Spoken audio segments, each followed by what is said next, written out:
সদস্য তোমায় জানায় লালে লাল এরিয়া কমিটির সদস্য কমরেড তাপস দাস, বন্ধু মোদের লাল সালাম, এরিয়া কমিটির সদস্য সাথী কমরেড মোদের শুক্লাল লাল অধিকারী, সালাম,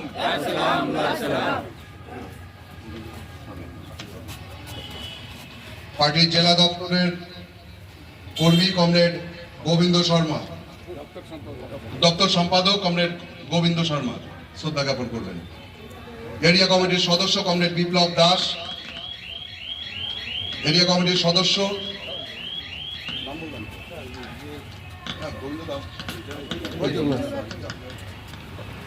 এরিয়া কমিটির সদস্য তথা কাউন্সিলর কমরেড ফিরোজ আহমেদ, শহীদ স্মরণে জীবন মরণে রক্ত ঋণ শোধ করো, কমরেড মিতালি দাস, শহীদের রক্ত অমর শহীদ কমরেড সালাম, বসির, কমরেড শৌকত, সালাম কমরেড ফারুক আজম, শত শহীদের রক্ত শত শহীদের রক্ত মাল্যদান করবে কমরেড গৌতম বর্মা, এরিয়া কমিটির সদস্য। অমর শহীদ লাল সালাম শহীদ তোমায় ভুলিনি ভুলবো না অমর শহীদদের মোরা ভুলিনি ভুলবো না মাল্যদান করবে এরিয়া কমিটির সদস্য কমরেড রঘুপতি মুখার্জি, অমর শহীদ কমরেড সুজন দাস, কমরেড অনুরাব ভাওয়াল। শত শহীদের রক্ত শত শহীদের রক্ত অমর শহীদ লাল সালাম শহীদ তোমায় ভুলিনি। তাদের সকলের স্মৃতির প্রতি শ্রদ্ধা জানিয়ে আমরা কিছুক্ষণ নীরবতা পালন করব।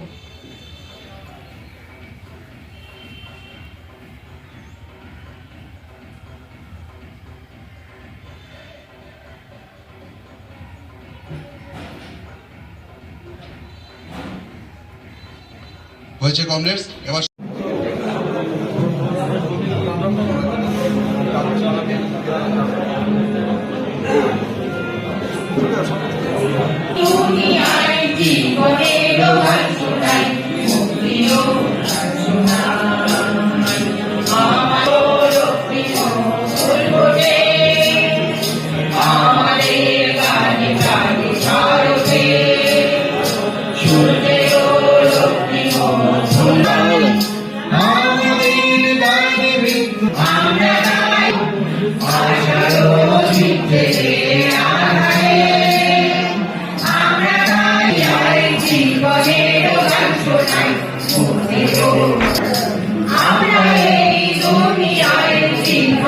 পার্টিতে হচ্ছে প্রতি 3 বছর অন্তর অন্তর আমাদের পার্টির যে কনস্টিটিউশন আছে সেই অনুপাতে প্রতিটি স্তরে হচ্ছে আমাদের কনফারেন্স করতে হয়, সম্মেলন করতে হয়।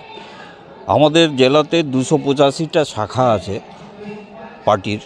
এই শাখাগুলোর সম্মেলন আমরা সেপ্টেম্বরের শেষের দিক শুরু করি, অক্টোবরের মধ্যে হচ্ছে শেষ করার কথা। সেটা আমাদের করতে করতে নভেম্বর মাসের প্রথম সপ্তাহ পর্যন্ত আমরা শাখা সম্মেলনগুলো শেষ করি।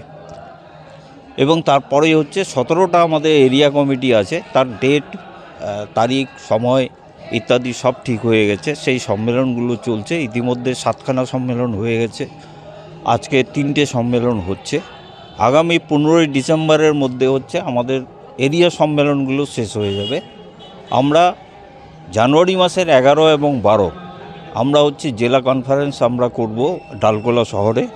সেখানে 11 তারিখে প্রকাশ্য সমাবেশ মধ্য দিয়ে হচ্ছে আমরা সম্মেলন শুরু করব। প্রকাশ্য সমাবেশের বক্তা আমাদের পার্টির রাজ্য সম্পাদক, পলিট ব্যুরো সদস্য এবং প্রাক্তন এমপি আমাদের জেলার, তিনি থাকবেন এবং অন্যান্য নেতৃবৃন্দরা থাকবেন। জেলা সম্মেলনগুলো শেষ হয়ে গেলে আমাদের গোটা পশ্চিমবাংলার শেষ করে আমরা ফেব্রুয়ারি মাসে হচ্ছে হুগলি জেলার হচ্ছে যে আমরা ডানকুনিতে হচ্ছে যে রাজ্য সম্মেলন আমাদের ফেব্রুয়ারি মাসের হচ্ছে যে 23, 24, 25 এই 3টে ডেটে হচ্ছে আমাদের রাজ্য সম্মেলন হবে। এবং পরবর্তীকালে হচ্ছে এপ্রিল মাসের হচ্ছে যে আমরা 22, 23, 24 এপ্রিল মাসের হচ্ছে যে আমরা আবার হচ্ছে কেন্দ্রীয় পার্টির যে সম্মেলন, যেটাকে পার্টি কংগ্রেস বলে থাকি আমরা, সেই পার্টি কংগ্রেস তামিলনাড়ুর হচ্ছে যে মাদুরাই শহরে হচ্ছে যে অনুষ্ঠিত হবে। এই প্রক্রিয়াটা আমাদের পার্টির মধ্যে আমরা আমাদের সংবিধান অনুপাতে প্রতি 3 বছর অন্তর অন্তর আমরা বিভিন্ন ক্ষেত্রে সম্মেলন করে 3 বছরের যে আমাদের সাফল্য, আমাদের দুর্বলতা, আমাদের বিফলতা, আমাদের সাংগঠনিক যে কাঠামো, সেইগুলোর হচ্ছে যে আবার নতুন করে হচ্ছে সাজানোর চেষ্টা করি। নতুন করে আমরা কমিটি তৈরি করি, দায়িত্ব কমরেডরা আসেন এবং তারা হচ্ছে আগামী দিনে আবার আমাদের কাজকর্ম শুরু করেন। এই হচ্ছে মোটামুটি আমাদের সম্মেলন সম্পর্কে এই বক্তব্য। কমরেড মোহাম্মদ সেলিম আমাদের পার্টির রাজ্য সম্পাদক এবং পলিট ব্যুরোর সদস্য। আমাদের জেলার এই ক্ষেত্রেই আমাদের রায়গঞ্জ লোকসভার হচ্ছে প্রাক্তন এমপি ছিলেন। তিনি আমাদের সম্মেলন প্রকাশ্য সমাবেশে থাকবেন।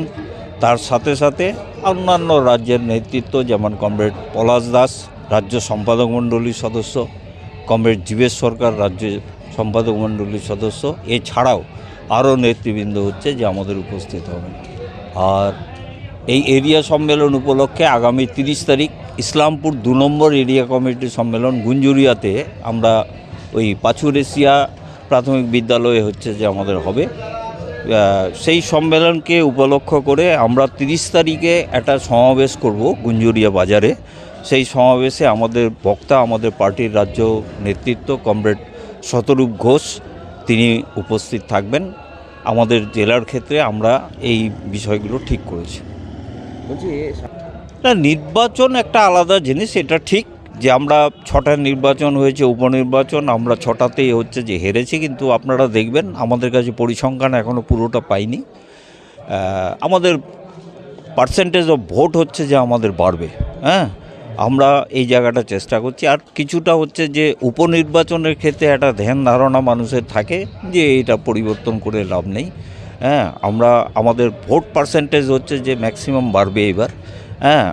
আমি আশা করছি যে বাড়বে। এবং মহারাষ্ট্রের ক্ষেত্রেও নির্বাচন হয়েছে, আমাদের সেখানে হচ্ছে যে 2-1টা সিট আমরা পেয়েছি। নির্বাচনটা হচ্ছে যে আমরা এখনও পর্যন্ত আমরা দাবি করব না, আমাদের সাংগঠনিক কাজকর্মের ক্ষেত্রে কিছু দুর্বলতা আছে, মানুষের কাছে আকর্ষণ আমরা এখনও আকৃষ্ট করতে পারিনি, সেই চেষ্টা আমাদের চলছে। বিভিন্ন আন্দোলন, শুধু নির্বাচন বা ভোট এটাই আমাদের কাছে শেষ কথা না।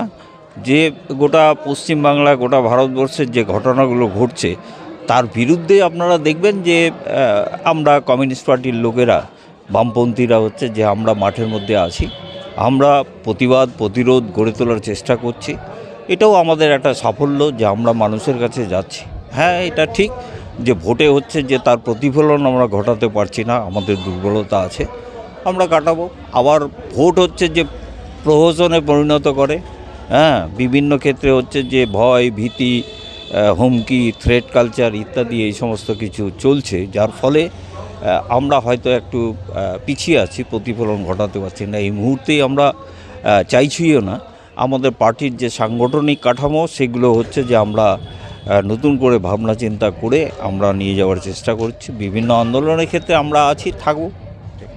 হিসাবে শ্রমিক সংগঠক হিসাবে আপনার কি বক্তব্য?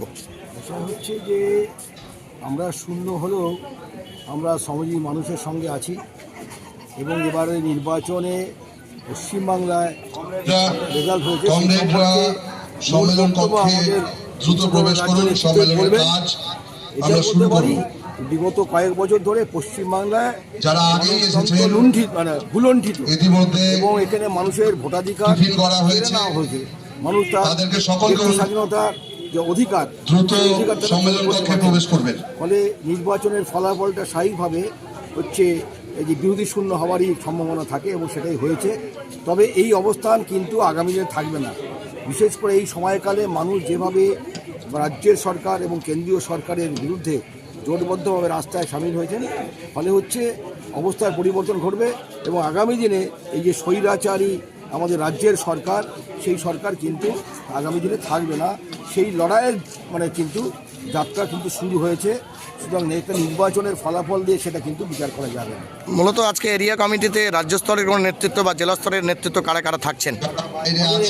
আজকের এরিয়া সম্মেলনে আমাদের রাজ্য সম্পাদক মণ্ডলীর সদস্য কমরেড পলাশ দাস এবং হচ্ছে আমাদের জেলার সম্পাদক কমরেড আনন্দ হক এছাড়া হচ্ছে আমাদের জেলা সম্পাদক মণ্ডলীর সদস্য এখানে আমরা দুজন আছি এবং জেলা কমিটির যারা এখানে সদস্য আছেন তারা সবাই থাকছেন ইসলামপুর ব্লক এলাকায়। মূলত কোন কোন বিষয় নিয়ে আজকে আপনাদের আলোচনা হতে পারে সংগঠনের ক্ষেত্রে? আমাদের মূল আলোচনার বিষয় হচ্ছে যে আমাদের সংগঠন তার অগ্রগতি এবং আগামী দিনে এই সরকারের জনবিরোধী নীতির বিরুদ্ধে গোটা দেশের যে লড়াই সংগ্রাম, সেই লড়াই সংগ্রামকে এগিয়ে নিয়ে যাওয়ারই হচ্ছে কর্ম পরিকল্পনা আমাদের এখানে হবে। এবং আগামী যে দিনে আমরা সেই জনবিরোধী যে বিজেপি জোট সরকার এবং রাজ্য তৃণমূল সরকার তার বিরুদ্ধে যে আমাদের লড়াই, সেই লড়াইয়ের বার্তা আমরা মানুষের কাছে পৌঁছে দিতে চাই। এবং সেই কারণেই প্রথম সূত্রপাত হচ্ছে যে আগামী 26শে নভেম্বর গোটা দেশ জুড়ে সেই কৃষক আন্দোলনের যে সূচনা হয়েছিল 2020 সালে, সেই দিনটিতে অর্থাৎ 26শে জানুয়ারি যা আপনার নভেম্বর আমাদের গোটা দেশে শ্রমিক কৃষক ক্ষেতমজুররা জোটবদ্ধভাবে হচ্ছে তারা হচ্ছে প্রতিবাদ মিছিলে সামিল হবেন। এবং আমাদের উত্তর দিনাজপুর জেলাতে রায়গঞ্জে আমাদের হচ্ছে সেখানে 3 ঘন্টার বিক্ষোভ অবস্থান কর্মসূচি হবে। সেই বার্তা আমরা সাধারণ মানুষ শ্রমজীবী মানুষের কাছে আমরা পৌঁছাতে চাই।